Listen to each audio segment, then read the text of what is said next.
আপনি কি নতুন একটা ফ্রিজ কিনতে চাচ্ছেন? তাহলে এই ভিডিওটা আপনার জন্য। কারণ নতুন ফ্রিজ কেনা মানে শুধু কালার বা ডিজাইন দাম দেখে সিদ্ধান্ত নেওয়া না, এজন্য দরকার হয় বেশ কয়েকটি বিষয় বিবেচনা করে গুরুত্বপূর্ণ সিদ্ধান্ত নেওয়া। সঠিক সিদ্ধান্ত নিলে আপনার বিদ্যুৎ বিল যেমন কমবে, অন্যদিকে ফ্রিজের আয়ু বাড়বে এবং ফ্রিজের খাবার সতেজ থাকবে।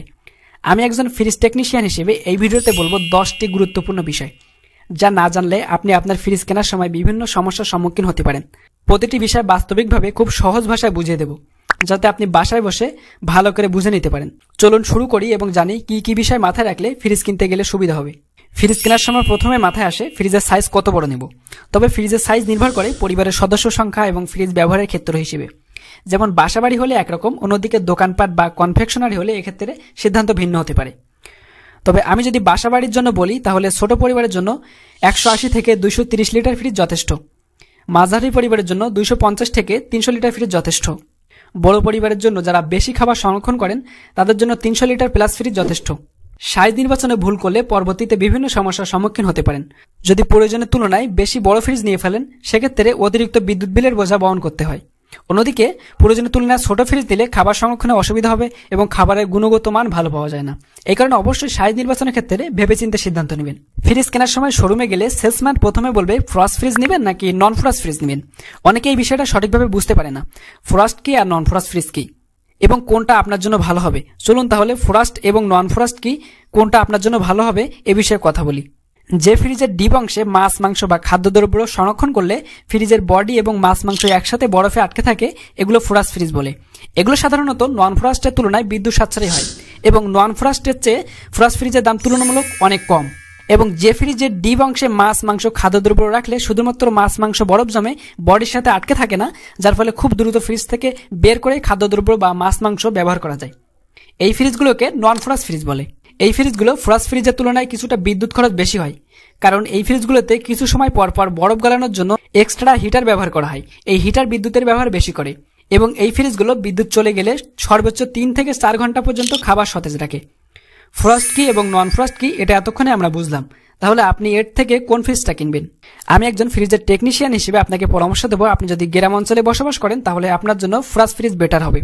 কারণ হচ্ছে গ্রাম অঞ্চলে যেহেতু বিদ্যুৎ বারবার চলে যায়, এজন্য আপনি যদি ফ্রস্ট ফ্রিজ নেন, এই ফ্রিজগুলো বিদ্যুৎ চলে গেলে 10 থেকে 15 ঘন্টা এবং তার চেয়ে বেশি সময় ধরে মাছ, মাংস, খাদ্যদ্রব্য গুণগত মান ভালো রাখতে সক্ষম। কিন্তু এর একটি ঝামেলা হলো ফ্রিজের ডিপ অংশ বরফে আটকে থাকে, যে কারণে মাঝে মধ্যে আপনাকে বরফ পরিষ্কার করতে হবে। অন্যদিকে আপনি যদি শহরে থাকেন তাহলে আপনার জন্য নন ফ্রস্ট ফ্রিজ বেটার। কারণ হচ্ছে শহর অঞ্চলে যেহেতু বিদ্যুৎ যাওয়ার ঝামেলা নেই, পাশাপাশি এই ফ্রিজগুলো অনেক সুবিধাজনক দিক হলো মাছ, মাংস, খাদ্যদ্রব্য বের করে খুব দ্রুত ব্যবহার করা যায়। আচ্ছা, ফ্রস্ট নন ফ্রস্ট থেকে একটা ফ্রিজ সিলেক্ট করলেন। 3 নম্বরে যে বিষয়টা আসে সেটা হলো ইনভার্টার ফ্রিজ নেবেন নাকি নন ইনভার্টার ফ্রিজ নেবেন। চলুন আগে সহজভাবে জেনে নেই ইনভার্টার ফ্রিজ কি। ফ্রিজের ভিতরে গুরুত্বপূর্ণ একটা যন্ত্র থাকে যার নাম কম্প্রেসর। এই কম্প্রেসরের ভিতরে নতুন প্রযুক্তির একটা সিস্টেম বর্তমানে দেওয়া হচ্ছে। এই ইনভার্টার কম্প্রেসর যুক্ত ফ্রিজকে ইনভার্টার ফ্রিজ বলে। অনেকে মাথা হয়তো বিগড়ে যেতে পারে, তাহলে নন ইনভার্টার ফ্রিজ কি?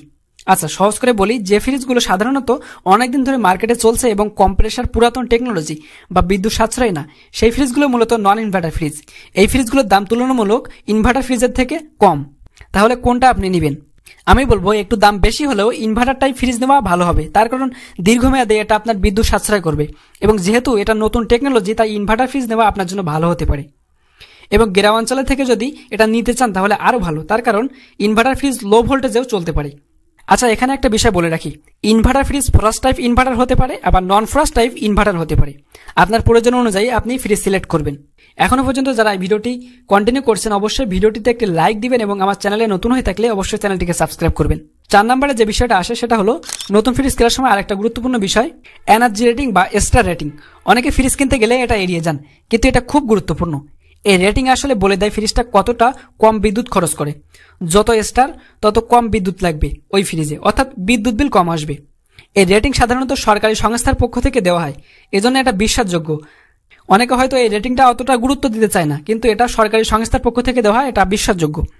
এখনকার দিনে অন্তত 3 স্টার রেটিং এর নিচে ফ্রিজ না নেওয়াই ভালো।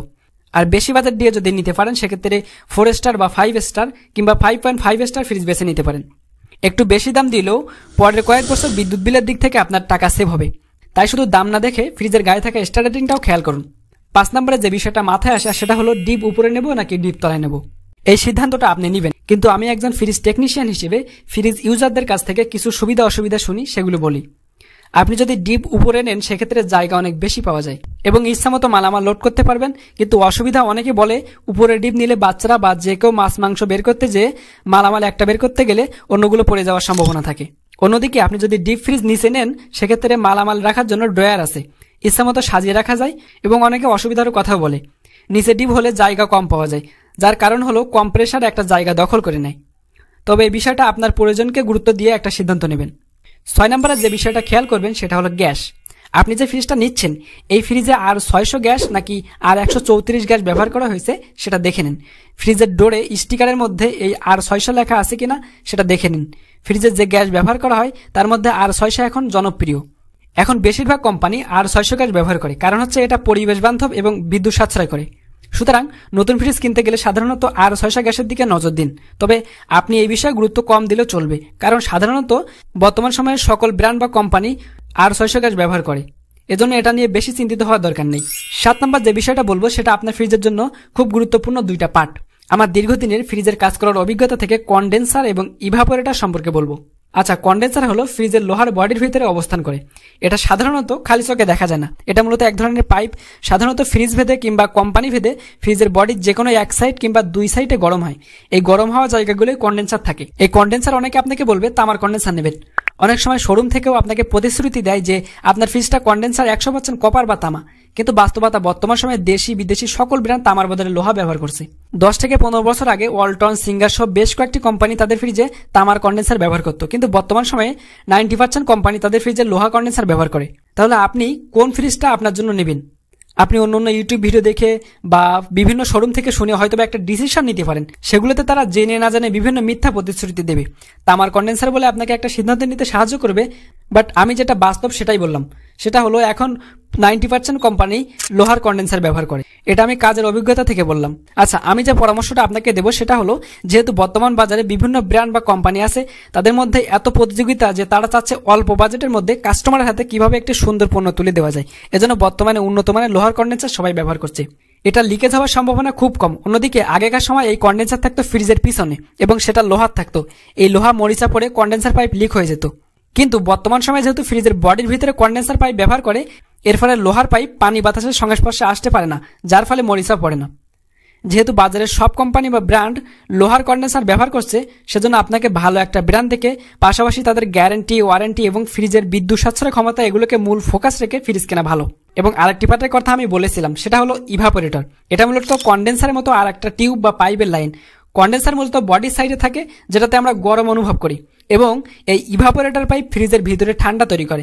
এটা আমরা খালি চোখে দেখতে পাই না। ফ্রিজের ভিতরে যে সাদা প্লাস্টিক থাকে এর মধ্যে ইভাপোরেটর থাকে। বিগত সময় ইভাপোরেটর পাইপ তামার থাকতো, কিন্তু বর্তমান সময়ে কনডেন্সারের মতো এটাতে পরিবর্তন করেছে সকল ব্র্যান্ড বা সকল কোম্পানি। সব ব্র্যান্ড এখন অ্যালুমিনিয়ামের ইভাপোরেটর ব্যবহার করে, এটাই বাস্তবতা। তবে বর্তমান সময়ে এই অ্যালুমিনিয়ামের ইভাপোরেটর প্রতিটা ব্র্যান্ডের ফ্রিজে খুব ভালো সার্ভিস দিচ্ছে, এবং এই অ্যালুমিনিয়াম বর্তমান সময়ে রিপেয়ার যোগ্য, খুব সহজে রিপেয়ার করা যায়। যেহেতু বাজারে সব কোম্পানি বা সব ব্র্যান্ড এখন অ্যালুমিনিয়ামের কনডেন্সার ব্যবহার করছে, সেজন্য আপনাকে ভালো একটা ব্র্যান্ড দেখে পাশাপাশি তাদের গ্যারান্টি, ওয়ারেন্টি এবং ফ্রিজের বিদ্যুৎ সাশ্রয় ক্ষমতা দেখে ফ্রিজ কেনা ভালো হবে। 8 নম্বর যে বিষয়, যাকে ফ্রিজের হিটপিণ্ড বলা হয়, সেটা হলো কম্প্রেসর। আপনি যে ফ্রিজটা কিনছেন এই ফ্রিজের কম্প্রেসরের কয়েল অবশ্যই তামা হতে হবে। অনেক কোম্পানি নিম্নমানের অ্যালুমিনিয়ামের কয়েল ব্যবহার করে থাকে। এটা দীর্ঘস্থায়ী হয় না, তবে আপনি এটা বাইরে থেকে দেখে বুঝতে পারবেন না। এজন্য আপনি ফ্রিজ কেনার সময় অবশ্যই ব্র্যান্ডের ফ্রিজ কেনার চেষ্টা করবেন, কারণ বর্তমান সময়ে প্রত্যেক ব্র্যান্ড 10 থেকে 12 বছরের গ্যারান্টি দিয়ে থাকে কম্প্রেসরের। এজন্য অবশ্যই বুঝতে পারছেন তাদের উপরে আস্থা রাখা যায়, কারণ সাধারণত 10 থেকে 12 বছর গ্যারান্টি দেওয়ার মানে হলো এর মধ্যে তামার কয়েল আছে, তা না হলে এত বেশি গ্যারান্টি দিত না। তবে হ্যাঁ, এখানে একটা কথা হলো, অবশ্যই ব্র্যান্ড দেখে ফ্রিজ কিনবেন। এবং আমার নিজের কাজের অভিজ্ঞতা থেকে বলতে পারি যে 10 থেকে 12 বছর যে ভালো ভালো ব্র্যান্ডগুলা দেশি এবং বিদেশি সব কোম্পানির তামার কম্প্রেসর দিয়ে থাকে। এতক্ষণে যে কথাগুলো বললাম আপনি হয়তো মনে করছেন এই তথ্যগুলো আমার জন্য অনেক, আর কিছু জানার দরকার নেই। কিন্তু এখানে খুব গুরুত্বপূর্ণ একটা বিষয় নিয়ে কথা বলবো, যেটা না জানলে আপনার ফ্রিজের সব 100% ভালো হলেও ফ্রিজের খাবার ভালো থাকবে না। সেই 9 নম্বর বিষয়টা হলো ফ্রিজের ভেতরে বডি ফুড গ্রেড কিনা, কারণ খাবার সরাসরি এই বডির সংস্পর্শে থাকে। যদি নিম্নমানের প্লাস্টিক ব্যবহার করা হয় তাহলে সেখান থেকে ক্ষতিকারক কেমিক্যাল খাবারের সাথে মিশে যেতে পারে। ভালো ব্র্যান্ডের ফ্রিজ সাধারণত ফুড গ্রেড প্লাস্টিক ব্যবহৃত হয়, যেটা নিরাপদ এবং গন্ধহীন এবং ব্যাকটেরিয়া প্রতিরোধী। ফ্রিজ কেনার সময় দেখে নিন স্পেসিফিকেশনে ফুড গ্রেড বা BPA ফ্রি লেখা আছে কিনা। আর ঢাকনা খুলে যদি তীব্র কেমিক্যালের গন্ধ আসে তাহলে বুঝবেন সেটা ভালো মানের নয়। বাইরের ডিজাইনের চেয়ে খাবারের গুণগত মান ভালো থাকা অনেক বেশি গুরুত্বপূর্ণ, সেটা নিশ্চিত করে ফ্রিজ কিনবেন। এবং সর্বশেষ 10 নম্বরে যে বিষয়টি নিয়ে কথা বলবো সেটা হলো আফটার সেল সার্ভিস, অর্থাৎ গ্যারান্টি ওয়ারেন্টির আওতায় যে সার্ভিস পাওয়া যায় সেটা আপনি যে ফ্রিজ কিনছেন ওই কোম্পানি আপনার এলাকায় কি ধরনের সার্ভিস দেয়। আপনার বন্ধু বান্ধব যারা ওই কোম্পানির ফ্রিজ ইউজার বা ব্যবহার করছে তাদের থেকে এই বিষয়ে ধারণা নিয়ে তারপরে ফ্রিজ কেনার বিষয়ে ফাইনালি একটা সিদ্ধান্ত নেবেন। এই 10টি বিষয় মাথায় রেখে আপনি বুদ্ধিমানের মতো ফ্রিজ বেছে নিতে পারবেন। সঠিক ফ্রিজ নির্বাচনে আপনার পরিবারের খাবার ভালো থাকবে, বিদ্যুৎ সাশ্রয় হবে এবং মেরামতের ঝামেলা কম হবে। ভিডিওটি ভালো লাগলে লাইক দিন, শেয়ার করুন এবং আমার চ্যানেলে নতুন হয়ে থাকলে অবশ্যই সাবস্ক্রাইব করুন। আপনার কোনো প্রশ্ন থাকলে কমেন্টে লিখুন, ইনশাল্লাহ উত্তর দেওয়ার চেষ্টা করব। ধন্যবাদ সবাইকে। আসসালামু আলাইকুম।